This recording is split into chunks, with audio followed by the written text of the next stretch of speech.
Hello and welcome back to Politics and Polls. I'm Julian Zelizer, a professor of history and public affairs at Princeton University, and this is my colleague and co-host, Sam Wong. Hey there, Sam Wong, professor of neuroscience, also founder of the Princeton Election Consortium. So words fail us in some ways to describe what has happened in the last few weeks. We moved from our discussions of a pandemic and different elements of that, from public policy to the science, and then a series of videos that emerged and went viral. One in Central Park with a woman threatening to call the police and report an African-American man threatening her, to the horrendous death of George Floyd at the hands of police. It really shook the nation, spawned protests all over the country. At first, in the first few days, there was a lot of discussion if it would be like the late 60s when there was looting and violence. But over the week that we're recording this, it changed pretty dramatically in terms of that element really falling away in general, and these being largely peaceful protests other than encounters with the police. As we record also, we do so as there's now federal legislation being discussed in the House and in cities across the country, out of nowhere really, that's how it feels, pretty substantive discussions of either police reform or what's called defunding the police, and we can talk about that today. But it's been quite a dramatic week, and I'm not sure how the two stories come together. I'm hoping we can talk about that as well, from a political, from a public health perspective. I think there's a lot of important questions on the table. So let's talk about everything we're living through and witnessing. And Sam, I guess one question I've been talking to different people about and trying to figure out myself is, why did these videos spark this level of protest? Meaning, the Black Lives Matter movement has been around now for many years, since 2014, 15. We've seen many of these kinds of videos over the past few years, but this one sparked, at least for a couple of weeks, a movement of the sort we haven't seen. And I don't know, what are your thoughts on why it took this turn? Yeah, it's a little bit weird for me as well, because not at all to minimize the kind of violence that people of color, that blacks in particular, have suffered over many, many years. And this is an ongoing drip of a story that somehow has not captured white imaginations. But yeah, what's different this time? I'm gonna say something obvious, which is we've been all cooped up and at home. Many people in America are out of work, like something like 1 in 6 Americans, according to the official unemployment numbers, and maybe probably 1 in 5 when you count people who have given up. So a lot of people are out of work. A lot of people are stuck at home, and and it's getting warmer. And at some point, people have had enough of that. Now, that having been said, there has been a series of particularly horrific killings. There was that woman who was killed sleeping in an apartment, right? Yeah. And there's this woman, this Amy woman, who attempted to call the New York police on this black guy who's like a bird watcher in Central Park, because those bird watchers really, really dangerous elements. And then of course George Floyd. So it's 3 horrific events in a row, and the fact that we've been cooped up. So yeah, it's one thing that's been really interesting is that public opinion seems to have swung quite rapidly in favor of the Black Lives Matter movement, and Yeah. I have not heard a peep about Blue Lives Mattering. I haven't heard a peep about All Lives Mattering. I mean, certainly there are people who counter with that whenever it comes up, but it's generally at this point, I think, a consensus understanding that there is a particular issue with the lives of Black people, and that they have specific threats that they live under. It seems to have actually swung public opinion, which is fascinating. It's interesting that that just something happened to crystallize that, and there's this sort of this nucleating moment when there's more and more sugar in the water, and then suddenly the sugar falls out. Yeah, I think you're right. I think the pandemic was important. I mean, people write about civil rights in the 60s. They talk about things that help explain why it took the form that it did, besides the issue itself. So they talk about the fact then that the economy was doing pretty well and expanding opportunity. And that actually increased the desire for average Americans to go out on the streets to take risks in a way they might not have during the Great Depression or during economic hard times. They talk about World War II having this ongoing, lingering effect, raising questions of democracy that don't disappear when the war ended. I think in this case, people being cooped up matters. I can't imagine it doesn't. I said at some point, our reopening is happening in a way we didn't imagine. In some parts of the country, it started with businesses opening up, but in a lot, it's happening through a social protest movement. And it's not just that people are watching these videos, but I do think there's this pent up desire to go out. And that was not unimportant to why this happened. And then there's a clarity of the videos. I do think that's relevant with Floyd in particular. There's just no way to look at the video and spin it. And that's often what happens. I don't know, with Michael Brown in 2014, there were questions gradually raised about what happened before, what happened after, that undercut the very real evidence of what you saw on the street.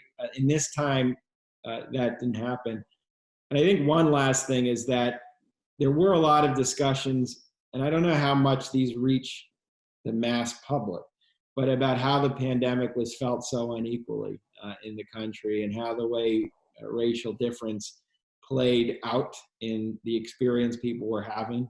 So it was on people's minds as well, I think, in the African American community and outside of it. But it's quite remarkable. I mean, before we go to the politics of it, you've been following the public health elements of the pandemic, and a natural question people are asking is, if so many people are now on the streets, even if many are wearing masks, isn't this going to ignite or reignite the pandemic in these cities? I mean, what are you hearing from what you see these days? Well, from a public health standpoint, I would say that it is likely that there will be more infections as a result of people being gathered in large groups.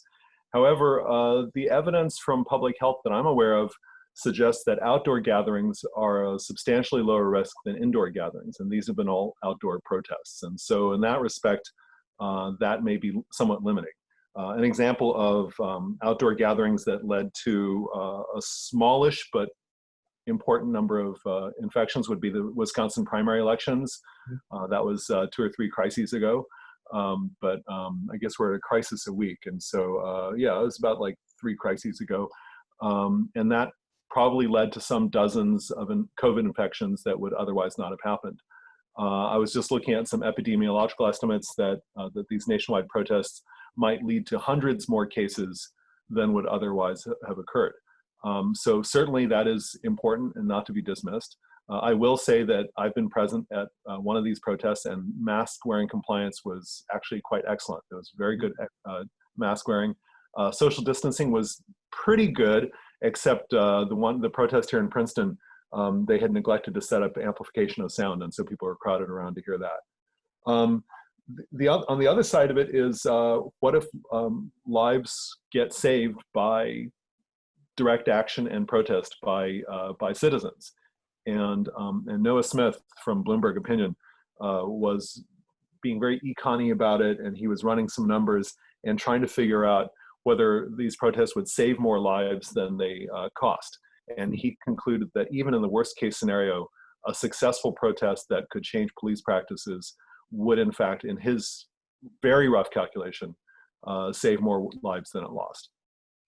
And well, it's interesting in the ways in which the protests, and that's not the main point of the protest, but kind of how they help us understand the pandemic differently, and the ways the virus spreads or doesn't spread, or ways it can be contained and alleviated. Discussions most of us weren't having before this all started. I was talking with a group of teenagers who said that many of them have been protesting, but it created a sense of normalcy again in a way they hadn't felt in a long time, through both participating and seeing this. Yeah. That's interesting, huh? It was. And part of it, what they said, the news just shifted so much. The news, as we know, goes from one story to the other. And so some of the kind of constant discussions of the pandemic have faded. But well, one issue in I think our current democracy is people. I was looking on my social news feed, and somebody on my gerrymandering team pointed out a tweet that said, people feel like they don't understand campaign finance, they don't understand gerrymandering, but they do understand that they vote and vote and vote and nothing changes. And one interesting thing about these protests is that since the new year, we've seen, I mean, think about it, we've seen close to a war with Iran, we've seen impeachment, we've seen the failure of the impeachment trial in the Senate, and then the acquittal of Trump. We've seen a pandemic, we've seen elections proceed under pretty contentious conditions, failure of national response to coronavirus. And in each of these cases, I would say that it's part of that same feeling that popular rage or popular opinion doesn't change practices. And that's become a condition of modern democracy. But those teens that you were talking with, I mean, presumably what they saw was they got mad, they went in the streets, change is happening. Right. And that's interesting, right? Like that is like when the Minneapolis City Council votes to disband the existing police department and presumably replace it with something else. Okay, protests led to change. And there's just no denying that that feels very different from, say, wanting an effective response to a pandemic and not getting one, right? That's a very different feeling.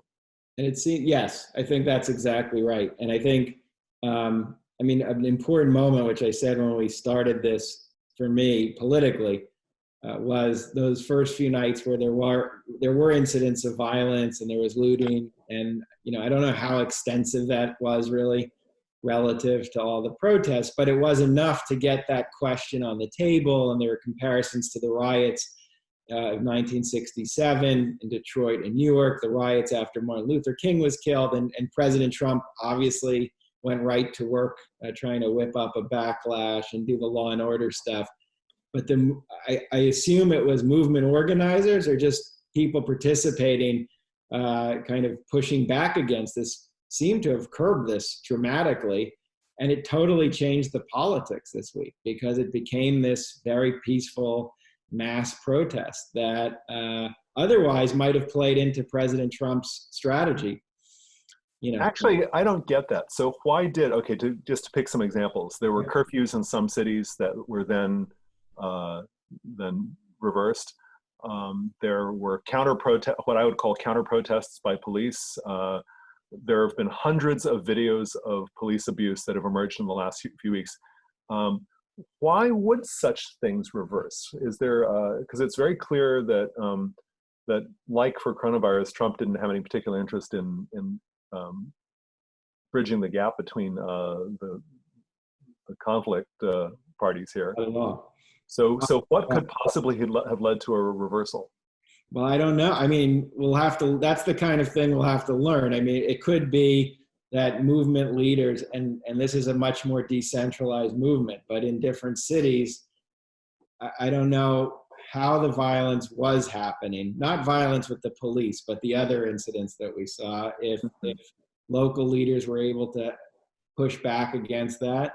I don't know, in some places, if there were actually changes in police tactics that helped either stop that or create disincentives for those kinds of encounters. Or I don't know how much of that was, I don't even know where it came from, some of that, if it was manufactured kind of looting and violence to create chaos for the movement. That was one theory floating out there from the right.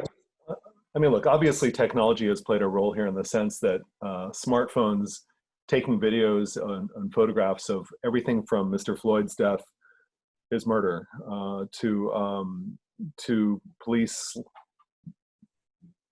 in fatigues, slashing tires. I mean, all kinds of things. And certainly rioters and looters, there are videos of people who are protesters breaking windows and so on. So all this is coming on a video, but one notable presence in this wave of news has been videos of police doing things. And we are visual primates. I get my news through print, and so and text rather, and so I actually miss out on most of this emotional punch.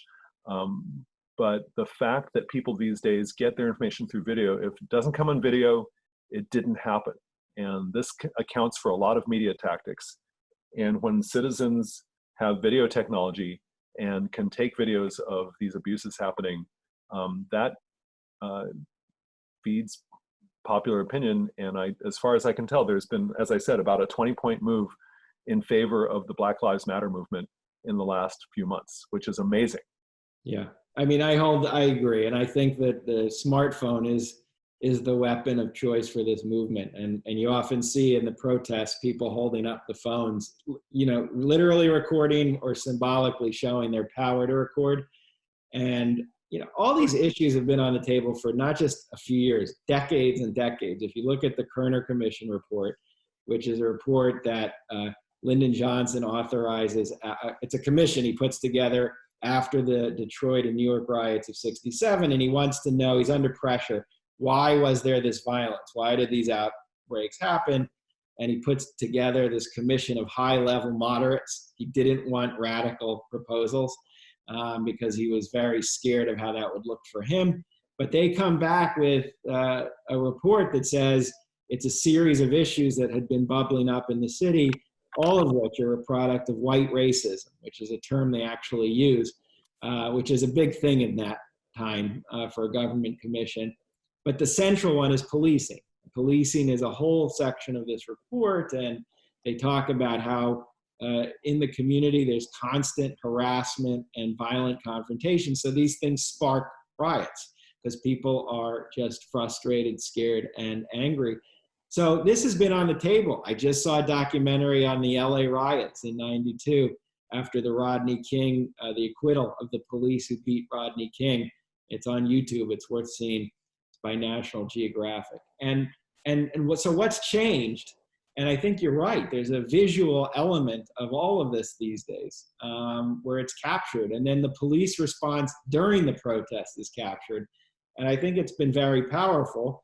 And it has put two proposals on the table I thought we could talk about. One is police reform, which is what House Democrats are focusing on, a national system to track all these incidents of abuse and violence and different measures to stop the police from doing what they do with chokeholds, et cetera.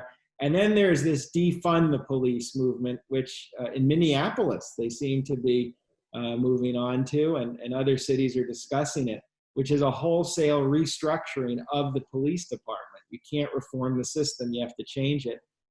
And both seem to be taking hold. Joe Biden's trying to find a middle ground, of course. But what do you think of these two different ideas? On the right, there have been commentators who have seized upon defund the police as being a misstep by liberals. And I will say that it certainly is possible that it's a bad policy idea, but in terms of affecting public opinion in a negative way, I have a very hard time believing that defunding the police as a phrase is going to have a substantial effect on public opinion. As you say, there are reforms that are on the table. So just to list a few, cash bail reform, the idea of making people who don't have much money put up unrealistic amounts of cash from their point of view, limitation of police procedures, as you just said, doing away with qualified immunity for police, which is things like basically not getting prosecuted for say abuses of citizens, or getting out of things like speeding tickets, parking tickets. There's just this cloud of privilege that is perceived to surround law enforcement. And so all of these reforms have been talked about for a while in the activist community. And it seems to me that this is a possible opportunity to actually start implementing those reforms. One thing I was curious about was you talked about the Kerner Commission. I was looking at some numbers on this, and the rates of police killings of African Americans, especially under the age of 25, plummeted after 1968. Was that because of the Kerner report? Well, no, I can't imagine it is. I mean, the Kerner report comes out in February. It doesn't produce any kind of legislative response. The only thing that Lyndon Johnson does in terms of crime is to actually push a bill through Congress that accelerates tough on crime policies. And it's a bill, I can't remember the name of it, It's now considered the origin of the carceral state, when there was more federal funds infused into prisons and tough on crime laws. There is no federal response. And Johnson doesn't push anything in terms of policing reform from the federal level, because that's happening at the worst moment of his presidency. That's when Vietnam is totally out of control. Domestically, conservatives have regained power in Congress, and he thinks he has zero room to do anything. That's part of why he's actually mad about the commission, that it's going to be embarrassing. It's telling him to do things there's no political room to do anymore. The backlash had started. The only changes that happen, I think most scholars agree, are at the city level. There are some mayors in Detroit and Los Angeles who try to implement policing reforms. Detroit is one of the cities, I think, that's pretty aggressive on that. But I don't think the decline, and I haven't seen that number, could be attributed to the Kerner report. It's really an informational moment rather than a policy moment. Could I be wrong about this? I'm pretty sure killings of citizens went down in the 70s, but maybe I'm... Which is unusual. I mean, that's a time of high crime and economic... Well, broadly, there's a question. I mean, crime rates nationally have gone down over the last several decades. And so that broad decrease in crime in cities and rural areas, like really across the nation, in cities especially, really does raise the question of just how much policing is really necessary, considering the fact that crime rates are going down across the nation. So you think there's a possibility, that the more radical proposal, which is, it is more radical to reconstruct policing in a city, and which will entail going after the autonomy and authority of the police union, which is a key part of this, that it's politically possible, and that probably that's the most important approach in terms of policy. That you can't trip around the edges with this. Yeah, I don't know how it would affect local politics, and I will say that these policies are mostly set locally, and so I think the big thing to watch would be how local officials and voters respond to their local city councils, mayors, and so on, and their approach to these problems. Nationally, it is unlikely that there's going to be any penalty paid by Democrats, at least in the short term, for pursuing reform. So, and the reason for that is simple, which is that we've got an incumbent president running for re-election, and more than anything else, that election is a referendum on that president's performance. And Trump loves to be in the headlines. He can't help being in the headlines, and he's constantly saying things that make him the focus of attention. And his job approval rating, I mean, I think this is, I should preface this by saying this is not the first thing we should be thinking about, but his job approval rating was at the top of a fairly narrow range at 46% at the end of March, and it has dropped by about 4 points to 41% as of today. That's not very much by historical standards, but that's most of the range of where he's been for his entire presidency. So he was at the highest number since his inauguration at the end of March, and now he's heading seemingly straight towards the bottom end of the range. Just purely on electoral grounds, national politicians don't seem that likely to pay that much of a price, at least not in blue and purple states.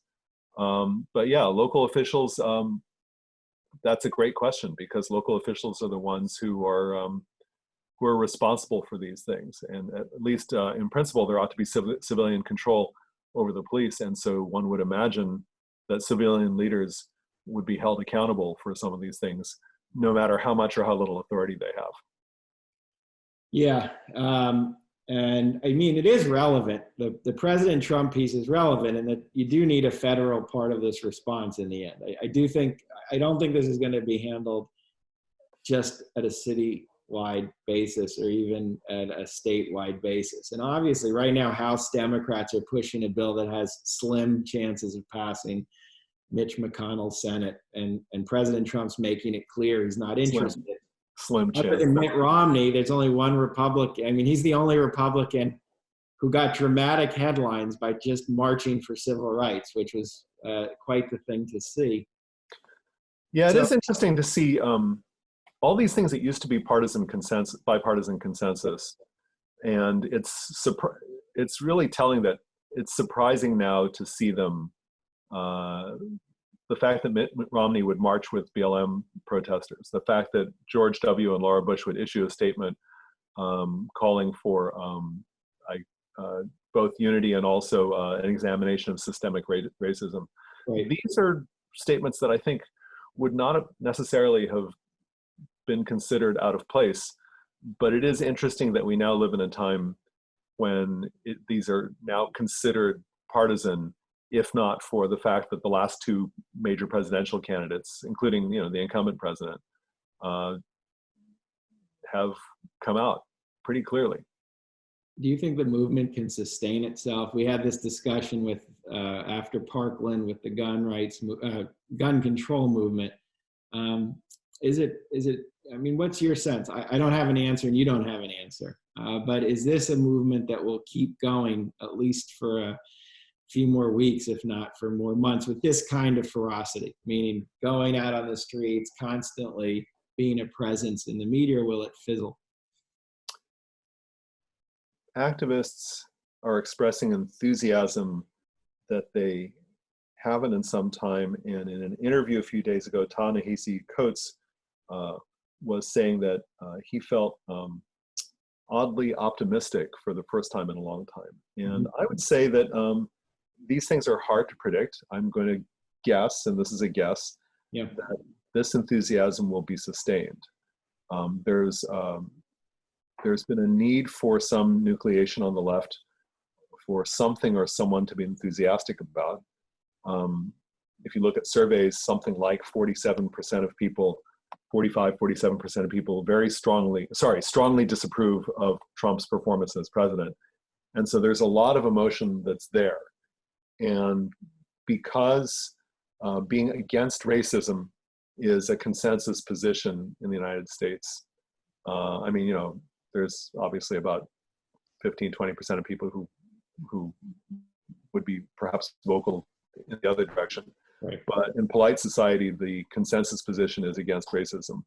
And so it feels like people who would otherwise stay on the sidelines are feeling willing to express themselves. So just the tone of it, and this is, pretty far away from data, the tone appears to be in favor of actual change this time. I mean, it's really interesting in that when Black Lives Matter formed, there were a lot of critics who said that Black Lives Matter was self-conscious of being a decentralized movement, and they didn't want figurehead leaders to drive this at the national level. The whole idea was allow local groups to build the movement in ways that worked in a locality, and to avoid what you saw in the early civil rights movement of the 60s. They didn't want to have a figure like Martin Luther King necessarily. And there were a lot of debates about that. Some activists said that was a mistake, I remember. And can you really have a decentralized movement over time? And right now, I think it's working. I mean, I think they're showing it's very powerful this way. And I think it's an interesting moment for movement building in addition to race relations and civil rights. And I think one interesting part of this, and this is total based on nothing other than observing, is the way in which Joe Biden winning the nomination. Again, it's not on the minds of everyone, but you're saying people wanted something to be enthused about, and Democrats, progressives, and he's polling well, but it's not a candidate people love. It wasn't a candidate that signified this is a change in American politics. And so that decentralized model and focusing on the local and focusing on structural issues, I think gains impetus because there's no person up top. I will say that if you look carefully at all these numbers, you can see movement that is separate from how one feels about the challenger candidate. And let me tell you, I'm about to unveil my poll trackers over at election.princeton.edu. That'll be hopefully Well, I'm going to give you a preview right now. Just rather than focus, I mean, okay, so at this point, anyone who's following the numbers is aware that Biden is reasonably well ahead for the presidency. So just put that aside for a moment. And I just want to point out something that's interesting about movement, which is that movement, when it does happen in surveys, happens up and down the ticket. And since the second half of April until now, Trump's approval number has gone down. Like I said, at the end of March, he was at 46%. I'm looking at the 538 tracker. He was down to 43% at the end of April, and these are denoised, and so there's no real margin of error that comes into play. And now that's at 41%. When one measures at state polls in the Electoral College, there's been similar movement when it's about 3 points, the equivalent of 3 points of popular opinion moving towards Biden. And at this point, Biden is well ahead in the Electoral College, to the point where Texas might be a tie. Mm-hmm. But here's the punchline, which is that if you look at Senate races and look at close Senate races that may determine control of the Senate in January, those races have also swung about 3 points in the Democrats' favor. So it's certainly possible, and I don't have anything to say about enthusiasm or lack thereof for Joe Biden, but it's telling that approval of the president, state polls for the presidency, and polls that determine control of the United States Senate have all moved about 3 points in the same direction. And I think what that tells you is that we can talk about some narrative about enthusiasm for Joe Biden, blah, blah, blah. You know, sure, okay, I'm okay with all that. But the fact of the matter is that all these three things have moved together, and two of them have to do with the president of the United States, Donald Trump. And the third one is a completely independent measurement of the Senate. So I don't know, I think all the tickers are moving in the same direction. Well, we will see. And they moved at the same time. Whether it happens in November, I'm not saying. But the point is they moved together. And that's, I think, to my thinking, somewhat telling. Yeah, I mean, we shouldn't underestimate the power of a potential white backlash. We've seen this happen before many times. That's part of how Richard Nixon rode to office in '68. Some argue that's part of Reagan's success, and it's always there in 2016. And it would be a mistake to discount just how ferocious that can be. Sure, red state voters, like, look, they came back in 2018 and they saved the Senate for Republicans in the red states because they got all ginned up over Kavanaugh. So, you know, right. Well, I will say that this whole race is starting to remind me of Virginia in 2017, where Ed Gillespie, wasn't it, who ran a pretty racist and tough on crime campaign, tried to push all the buttons against Northam and didn't succeed, right? So like it was under conditions of high disapproval of Trump. It was Trump's first year in office. And this whole campaign is just starting to, nationally, is reminding me a lot of that. The bitterness of national rhetoric, the incendiary words of the Republican candidate, references to race and crime. It just sounds a lot like what happened in Virginia back 3 years ago. Well, and that didn't turn out well for the Republicans. I mean, I do hope whatever happens politically and however the story we will talk about continues, that this isn't a moment in the end where a horrendous event like what happened to George Floyd, a murder of a person in front of our eyes for no reason, it doesn't turn into another moment of disappointment with the policy response. That it's more like what happened in Selma in 1965, where this kind of violence by police authorities led to incredibly important legislation to protect the voting rights, as opposed to 67 or 68, which didn't turn into anything in terms of policy, moved in the opposite direction. And I do hope kind of we're at a positive point. And it's good to see all this. It's clear, it's clear that it's going to be part of the Democrats' platform. I would argue that it's, whether it is or not, is not going to affect how they perform that much.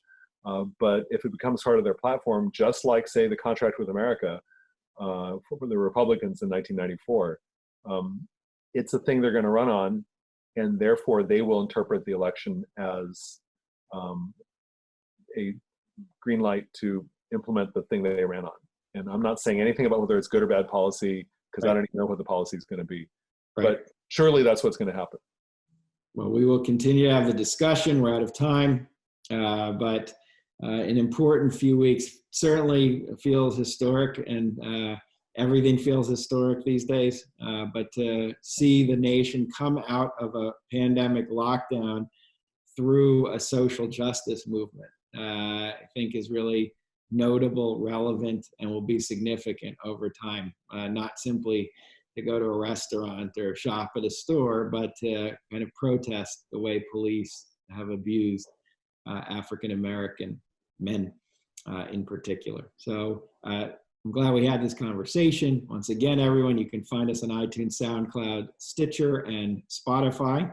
You can also visit our website, politicspolls.princeton.edu, which has all our archives for the show, as does the Woodrow Wilson webpage at Princeton University, the Woodrow Wilson School. And you can also get all the guest information at the website, and anything else you need to contact us. You can also tweet at us nicely. Both of us are on Twitter. I'm at Julian Zelzer. Sam, why don't you tell them your Oh, you can tweet us any way you like. That's Yeah. the beauty of social media. Sam Wang, PhD. And thanks for joining us, and we'll be back soon on Politics and Polls. Bye, everybody.